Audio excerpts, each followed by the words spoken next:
배우팀은 직접 무대에 올라서 극과 인물을 구현하는 팀입니다. 앙상블 배우팀만이 소개를 해보자면 첫 연습 때 팀원분들이 레크러쉬를 노래하는 소리를 듣고 이거 됐다 라는 생각을 했거든요. 프로 배우분들과는 달리 저희 앙상블에서 선보이는 노트담드 파리는 앙상블 분들이 모두 라이브를 소화한다는 차별점이 있어요. 이 점을 좀 주목해 주시면 좋을 것 같고요. 또한 모든 캐릭터들이 젠더 프리 캐스팅으로 진행된다는 점도 저희만의 특징이라고 할 수 있습니다. 저는 춤추고 노래하는 것을 정말 사랑하는 사람이라서 이 부분은 언제나 즐겁게 하고 있습니다. 오히려 가장 어렵게 느껴지는 건 연기입니다. 무대 위에서 내가 아닌 다른 인물이 되어서 효과적으로 감정과 이야기를 전달해야 한다는 점이 언제나 저에게 도전인 것 같습니다. 그만큼 저만의 해석을 찾아서 다양한 시도를 해보며 더 좋은 연기를 보여드릴 수 있도록 노력하고 있습니다.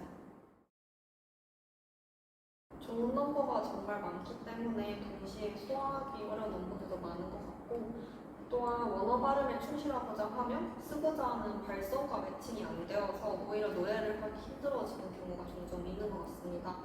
그 사이 합의점을 찾는 게 원어 공연의 또 매력 같습니다. 저는 뮤지컬인 만큼 음악과 가사에 충실하자는 생각을 가장 먼저 했습니다. 넘버에 대한 음악적 분석뿐만 아니라 프랑스어 가사의 의미와 뉘앙스를 정확하게 해석하며 캐릭터에 접근해보려고 했습니다.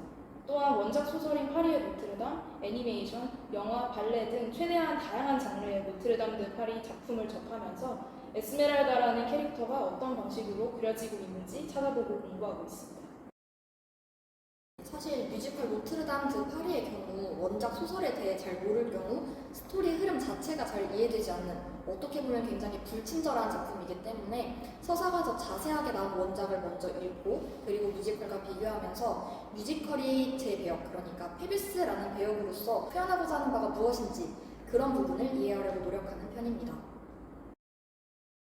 모국어가 아닌 언어로 노래를 부르기 때문에 가사 하나하나의 의미가 정확하게 와닿지가 않아서 몰입이 쉽지만은 않은 것 같습니다. 그래서 의미 없이 건성적으로 무미건조하게 노래를 부르는 것을 피하기 위해 의식적으로 가사의 해석을 떠올리고 그 순간 캐릭터가 느끼는 감정에 집중하는 방식으로 노래에 몰입하려고 노력합니다. 저는 배역에 몰입하기 위해서 배역의 가사를 꼼꼼하게 해석해보는 편입니다. 물론 자막팀으로부터 제공되는 한국어 번역본은 있지만 프랑스어 단어 하나하나의 뉘앙스와 미묘한 의미를 포착하려고 노력을 합니다. 이를 통해 제가 뱉는 대사에 대한 완벽한 이해를 바탕으로 배우기에 더욱 완벽하게 몰입하고 싶습니다. 국어로 연기하는 거는 발음 코칭이나 자막팀이 해준 해석들 보면서 시간이 날 때마다 연습을 하는 것 같고요. 불문과가 아님에도 앙상블에 지원을 한 거는 앙상블을 접하기 전에 개인적으로 물어보는 걸로 하다가 이렇게 엉덩이만 붙이고 앉아서 공부만 하다가는 아무것도 안 되겠다 싶어서 그거를 직접 입으로 내뱉어보는 활동을 찾아보다가 앙상블에 지원을 하게 됐고 처음에는 공부 목적이었는데 지금은 진짜 잘 성공적으로 곡을 마치고 싶다는 생각이 들 만큼 많이 소중해진 것 같아요. 그레는 그 초반에 집시나 귀족 그 어디에도 속하지 못하는 인물이었습니다. 집시들과의 시간을 겪고 집시들에게 동화된다는 것이 제 개인적인 생각입니다. 라페테프 같은 넘버 등에서 집시들과 어울리긴 하지만 그들에게 크게 관심이 없는 모습이 의외로 타인에게 관심이 없는 제 모습과 유사한 것 같습니다. 그리고 상반된 점은 그레는 계획 없이 마음이 이끄는 대로 자유분방하게 돌아다니지만 저는 MBTI J가 90% 넘는 사람으로서 계획 없이 모르는 장소에 가는 것이 조금 두렵게 느껴집니다. 에스메랄다가 춤추는 것을 사랑하고 기적궁 일원들과 함께하는 시간을 아끼는 것처럼 저도 춤추는 것을 정말 사랑하고 앙상블 부원들과 함께하는 시간이 정말 소중하다는 점은 유사하다고 생각합니다. 상반된 점이 있다면 에스메랄다의 강인함이 있는데 언제나 에스메랄다라는 캐릭터에서 가장 닮고 싶은 부분이라고 생각합니다. 클레르 드리스는 예쁘고 부유한 부잣집 공주님이자 사랑스러운 14살의 소녀로 페비스를 진심으로 좋아하는 페비스의 약혼자입니다. 제가 방금 좋아한다 라고 표현한 이유는 다소 성숙한 느낌이 드는 사람보다도 그냥 아이처럼 너무너무 좋아하는 소녀 같은 모습이 잘 느껴진다고 생각했기 때문입니다. 플레르는 자존감이 높고 가지고 싶은 건 꼭 가져야 하는 성격의 캐릭터로 특히 에스메랄다에게 페비스를 빼앗겼을 때 그녀를 죽이고 나에게 돌아오라고 말할 정도로 무서운 면모도 보여주는 캐릭터예요. 저도 제가 성취하지 못하거나 얻지 못한 것에 납득이 안 될 때는 막 화가 나기도 하고 꼭 끝까지 쟁취하려고 하는 편이라서 이 점이 플레르랑 닮지 않았나 싶습니다. 클로페는 이 극에서 이질적인 캐릭터라고 생각합니다. 거리 생활을 하면서 무리를 이루고 파리에서 불합리한 대우를 받는 이방인들을 대표하여 변화를 요구합니다. 제가 생각했을 때 클로페는 저랑 비슷한 부분에서 무리를 직접 조직을 하고 그걸 의도적으로 지휘를 하는 스타일은 아닌 것 같아요. 내가 생각을 하던 것을 얘기를 했을 때 그것에 동조를 하는 사람들이 있고 그렇게 해서 무리가 이루어진 느낌이라고 생각했는데 그런 점에서 저랑 좀 비슷하다라고 생각을 했고 다른 점은 저는 대의를 위해서라도 목숨을 걸 각오까지는 못할 것 같은데 클로페는 기꺼이 행동을 하는 사람이라는 점에서 다른 부분이 두드러지는 것 같습니다. 쿼지모도는 기구한 운명을 타고난 인물이죠. 선천적으로 기형인데다가 부모에게서 버려졌고 신부 프롤로의 종노릇을 하면서 삽니다. 한마디로 한 번도 제대로 사랑받아본 적 없는 사람이라고 할 수 있을 것 같습니다. 저와는 너무 다른 인생을 살았기 때문에 쿼지모도와 제 사이에는 비슷한 점보다는 다른 점이 훨씬 많다고 생각합니다.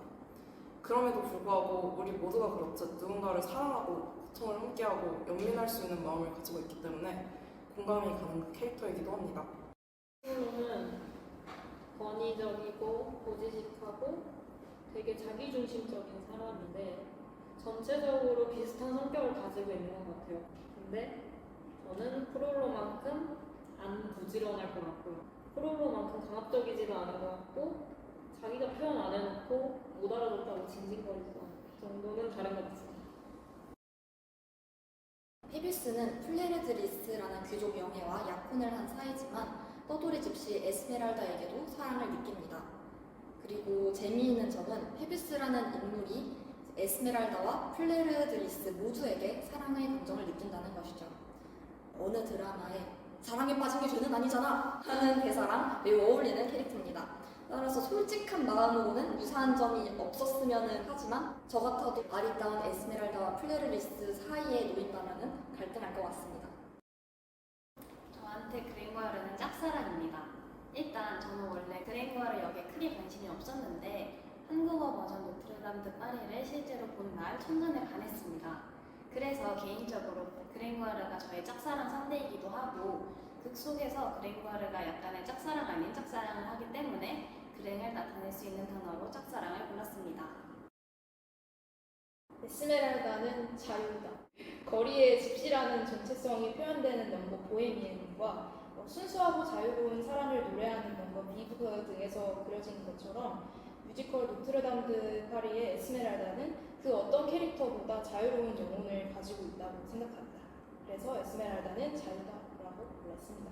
저는 플레르는 고민형이다라고 문장을 적어봤는데요. 저는 제 눈에 예쁘고 사랑스러운 대상을 보면 인형 같다는 생각이 들거든요.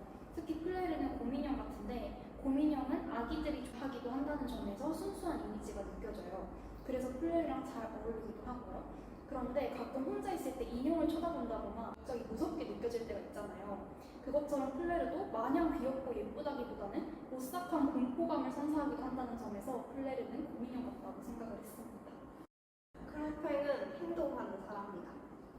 저는 쿼지모도는 강아지라고 하고 싶습니다. 왜냐하면 강아지처럼 사람을 잘 따르면서도 사랑받기를 원하기 때문에 강아지라고 할 수 있을 것 같습니다. 제가 생각하는 프롤로는 음침 하남자입니다. 사연은 다들 아실 거라고 생각합니다. 살짝 겹치는데 제가 생각한 페비스는 하남자이다. 우유부단하게 자신의 마음을 결정하지 못해가지고 피해를 막 끼치고 그리고 그 상황에 대한 마무리도 제대로 못하는 그런 모습이 그 인터넷에서 흔히 사용되는 하남자라는 단어와 굉장히 딱이라고 생각을 했습니다.